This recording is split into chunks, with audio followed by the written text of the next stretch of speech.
দাও সুলতান। এত ছোট গরু বেচতে পারবেন? ব্যস্ত তো হইবই। আরো খাবি? বাজান, তুমি সুলতানদের নিয়ে কই যাও? তোমার জন্য ঈদের জামা আনতে শহরে যাই। সত্যি তো?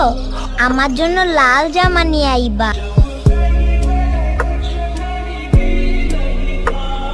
গরুটা তো অনেক কিউট। এটা আপনার? হ মা, ওর নাম সুলতান। সুন্দর নাম তো। বাবা, এবার আমরা সুলতানকেই নিব।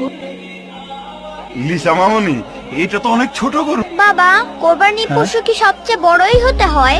ছোট বড় তো বিষয় না, পছন্দের পশু কোরবানি দেওয়াই তো আসল কোরবানি। হ্যাঁ তাই তো মামুনি, আমার মেয়ের মুখের হাসিটা দেখে চাই আমি ঠিক করেছি ওই সুলতানই হবে আমার কোরবানির লোক। থ্যাংক ইউ বাবা। সুলতানরে তো কোরবানির জন্য বেচে দিয়ে আইছি। সুলতান তোমার জন্য কি পাঠাইছে? লাল জামা। কত